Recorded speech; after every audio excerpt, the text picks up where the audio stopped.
Exodus chapter 12, ang pagtudlo sa Pasko. Og si Jehovah misulti kang Moises ug kang Aaron sa yuta sa Ehipto nga nagaingon. 2. Kining bulana mamahimo nga sinugdan sa mga bulan alang kaninyo. Mamahimo alang kaninyo nga unang bulan sa tuig. 3. Magsulti kamo sa tibuok nga katilingban sa Israel nga magaingon. Sa ikapulo ni ining bulana sila magakuha ang tagsa-tagsa ug usa ka nating karnero sumala sa gidaghanon sa mga panimalay sa ilang mga amahan, usa ka nating karnero alang sa usa ka panimalay. 4. Ug kung ang panimalay driyuda nga dili makahurot sa pagkaon sa usa ka nating karnero, unya mokuha siya og ang iyang silingan nga unod sa iyang balay ug usa ka buok, sumala sa gidaghanon sa mga tawo. Ang tagsa-tagsa ingon sa iyang makaon mao ang iyang paghimo sa pag-isip sa nating karnero.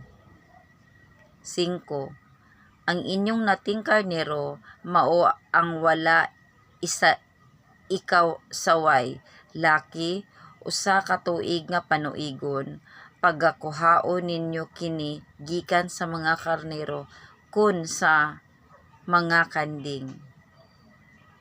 6. Og pagatipigan ninyo kini hangtod sa adlaw nga ikapulo ug upat sa maong bulan. Ang tibuok nga katilingban sa katawhan sa Israel magaihaw niini sa hapon. 7. Og magakuha sila sa dugo ug igabutang nila kini sa duruha ka haligi ug sa balabag sa pultahan sa mga balay diin sila magakaon niini. 8. Ug niadtong gabiuna magakaon sila sa unod nga sinugba sa kalayo ug mga tinapay nga walay levadora, uban sa mga utanon nga mapait magakaon sila niini. 9. Dili kamo magakaon niini nga hilaw, dili usab linuto sa tubig kundili sinugba sa kalayo, ang iyang ulo uban ang iyang mga tiil ug ang iyang sulod sa gininhawaan. 10. Ug dili kamo magbilin bisan unsa niini hangtod sa buntag, apan kadto nga mahabilin niini hangtod sa buntag sunugon ninyo sa kalayo. 11. Ug mao kini ang pagkaon ninyo kaniya, nga binaksan ang inyong mga hawak, ang inyong mga sapin sa inyong mga tiil, ug ang inyong mga sungkod sa inyong mga kamot, ug magakaon kamo kaniya sa madali gayod, mao kana ang Pasko ni Jehovah. 12. Kay mulakaw ako niadtong gabiuna latas sa yuta sa Ehipto, ug patyon ko ang tanan nga panganay sa yuta sa Ehipto, tawo ug mananap usab, ug magahukom ako batok sa tanan nga mga Dios sa Ehipto. Ako mao si Jehovah. 13. Ug ang dugo timaan sa mga balay diin kamo magapuyo, ug kung makita ko ang dugo, mulabay ako sa ibabaw kaninyo, ug walay kamatay nga moabot kaninyo sa diha nga patyon ko ang mga panganay sa yuta sa Ehipto. 14. Ug kining adlawa mahimong usa ka handumanan alang kaninyo, og pagasaulogon ninyo ingon nga fiesta kang Jehovah ngadto sa inyong kaliwatan.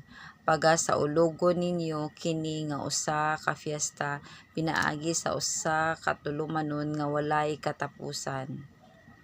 15. 7 ka adlaw magakaon kamo og mga tinapay nga walay levadora. Bisan sa unang adlaw ipahilayo ang levadora sa inyong mga balay.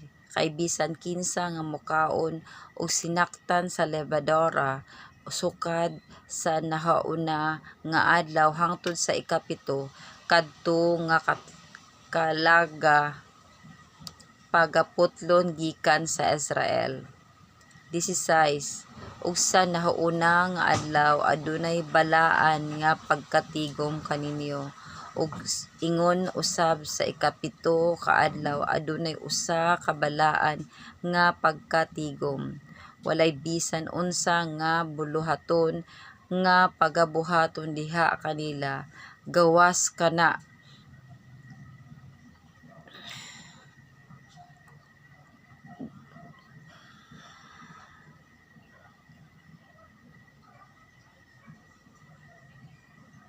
Gawas kana nga kinahanglan pagakanon sa tagsa-tagsa ka tawo, mao lamang ang mahimo pagbuhat ninyo. 17. Og pagabantayan ninyo ang fiesta sa tinapay nga walay lebadora. Kay kining maong adlaw gikuha ko ang inyong mga panon gikan sa yuta sa Ehipto, busa pagka sa ulogon ninyo kining adlaw sa tanan ninyong kaliwatan pinaagi sa usa ka tulumanon nga walay katapusan. 18. Sa nahaunang bulan, sa ikapulo ug upat ka adlaw sa bulan, sa hapon, managpangaon kamo og mga tinapay nga walay lebadora, hangtod sa hapon sa adlaw nga ikaw kaluhaan og usa ka bulan. 19. Sa pito ka adlaw kinahanglan nga walay hikaplagan nga lebadora sa inyong mga balay, kay bisan kinsa nga magakaon ni adto sinaktan sa lebadora bisan siya dumuluong kun manataw sa yuta, kanang kalaga pagaputlon gikan sa katilingban sa Israel. 20. Walay bisan unsa nga butang nga sinaktan sa lebadora nga pagakanon ninyo. Sa tanan ini ninyo nga may puloy-anan managpangaon kamo og mga tinapay nga walay lebadora. 21. Unya si Moises mitawag sa tanan nga mga ansyano sa Israel ug miingon sila kanila, panlakaw kamo og pagkuha og mga nating karnero sumala sa gidaghanon sa inyong mga panimalay ug patyo ninyo ang Pasko. 22. Og magkupot kamo og usa ka hugpong nga hisopo ug ituslob ninyo kini sa dugo sa usa ka sudlanan ug hampakon ninyo ang balabag ug ang duha ka haligi sa dugo nga anaa sa sudlanan, ug walay bisan kinsa kaninyo nga magagula sa mga pultahan sa iyang balay hangtod sa buntag. 23. Kay si Jehova moagi sa pagpatay sa mga Ehiptohanon ug sa makita niya ang dugo sa balabag ug sa duha ka haligi, si Jehova molabay sa pultahan ug dili siya magatugot sa maglalaglag nga magasulod sa inyong balay sa pagpatay kaninyo. 24. Ug pagabantayan ninyo kini nga butangan inyo ingon nga usa ka tulumanon kaninyo ug sa inyong mga anak nga lalaki nga walay katapusan. 25. Ug mahatabo nga sa mosulod kamo sa yuta nga igahatag ni Jehova kaninyo sumala siyang gisaad pagka sa ulogon ninyo kini nga tulumanon. 26. Og mahatabo nga sa magaingon kaninyo ang inyong mga anak, unsa ba ang inyong gipasabot niining tulumanona. 27. Kamo managpanubag, mao kini ang halad sa Pasko ni Jehova nga milabay ibabaw sa mga balay sa mga anak sa Israel didto sa Ehipto, sa pagpamatay niya sa mga Ehiptohanon ug ang pagluwas niya sa among mga balay, unya ang katawhan miduko ug misimba. 28. Ug ang mga anak sa Israel nanlakaw ug nanagbuhat sa ingon, sumala sa gisugo ni Jehova kang Moises ug kang Aaron, mao ang ilang gibuhat. 29. ug nahitabo sa tungang gabii nga si Jehovah mipatay sa tanan nga panganay sa yuta sa Ehipto gikan sa panganay ni Faraon nga naglingkod sa iyang trono hangtod sa panganay sa bihag nga anaa sa bilangguan ug sa tanan nga panganay sa kahayupan. 30. Og mibangon ni adtong gabiuna si Faraon, siya ug ang tanan nga mga alagad niya ug ang tanan nga mga Ehiptohanon ug dihay usa kadakong pagminatay sa Ehipto kay walay balay nga didto nga walay usa nga namatay. 31. Ug gipatawag niya si Moses ug si Aaron sa gabii ug miingon siya kanila, bumangon kamo, mamahawa kamo gikan sa taliwala sa akong katawhan, kamo ug ang mga anak sa Israel, ug panlakaw kamo ug pag-alagad kamo kang Jehovah ingon sa inyong gisulti. 32. Dad-a usab ninyo ang inyong mga karnero ug ang inyong mga baka ingon sa inyong gisulti ug panlakaw kamo ug panalangini usab ako ninyo.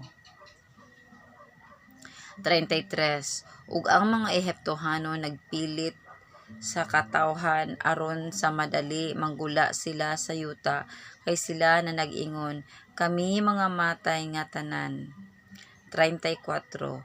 Ug ang katawhan na nagbitbit sa ilang kinumot nga wala pa masahi nga levadora ug ang ilang mga pasungan nga masahan giputos sa ilang mga sabol sa ilang mga habol sa ibabaw sa ilang mga abaga.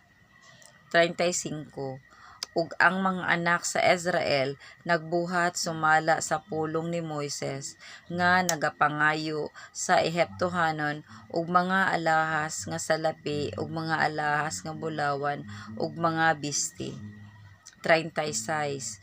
Og si Jehovah naghatag og kahamutan sa katawhan sa atubangan sa mga Ehiptohanon sa ingon nga gihatagan sila kutob sa ilang gipangayo kanila ug ang mga Ehiptohanon ilang agawan. 37. Ug ang mga anak sa Israel mingpanaw gikan sa Rameses padulong sa Sukot nga may 6,100 nga mga lalaki ang nanaglakaw gawas sa mga bata. 38. Ug mipanaw usab uban kanila ang nagakasagol nga panon sa katawhan ug mga karnero ug kahayupan nga hilabihan sa daghan. 39. Og nagluto sila og mga tinapay nga walay levadora sa kinumot nga ilang gidala gikan sa Ehipto, kay kini wala hisakti og levadora tungod kay gihinganlan sila sa Ehipto ug wala sila makahimo nga paglangan ni sa paghikay bisan unsang makaon. 40. Karon ang panahon nga ang mga anak sa Israel mipuyo sa Ehipto, 400 ug 3 ka tuig. 41. Ug nahitabo sa katapusan sa 400 ug 3 ka tuig, bisan sa maong adlaw nahitabo nga ang tanan nga mga panon ni Jehovah migula gikan sa yuta sa Ehipto. 42. Maoy gabii kini nga pagamahalon alang kang Jehovah tungod sa pagkuha kanila gikan sa yuta nga sa Ehipto. Kini mao ang gabii ni Jehovah nga kinahanglan pagabantayan gayud sa tanan nga mga anak sa Israel ug ngadto sa tanan sa ilang mga kaliwatan. 43. Og si Jehovah miingon kang Moises ug kang Aaron, kini mao ang tulumanon sa Pasko, walay bisan kinsa nga dumoloong nga magakaon gikan kaniya. 44. Apan ang tagsa-tagsa ka alagad sa tao nga pinalit og salapi magakaon gikan kaniya sa human mao siya masirkonsidahi. 45. Ang dumoloong ug ang sinuhulan dili magakaon gikan kaniya. 46. Sa usa ka balay adto kini pagakana ug dili ka magdala bisan jutay sa unod ngadto sa gawas sa balay ni magdugmo ka sa iyang bukog. 47. Ang tibuok nga katilingban sa Israel magabantay niini. 48. Ug diha nga ang usa ka dumoloong mopuyo uban kanimo ug buot siya magsaulog sa Pasko, kang Jehova pagserkonsidahan ang iyang tanan nga lalaki ug unya paduula siya ug pasauloga ni ana ug mahimo siya nga ingon sa usa nga natawo sa maong yuta apan walay bisan kinsa nga dili sinerkonsidahan nga makakaon gikan niini. 49. Usa ka kasugoan mahimo nga alang sa natawo sa yuta ug alang sa dumoloong nga moabot sa taliwala ninyo. 50. Mao kini ang gibuhat sa tanan nga mga anak sa Israel ingon sa gisugo ni Jehova kang Moises ug kang Aaron, mao usab ang gibuhat nila. 51. Ug nahitabo ni adtong maong adlaw gikuha ni Jehova ang mga anak sa Israel gikan sa yuta sa Ehipto ingon sa ilang mga panon.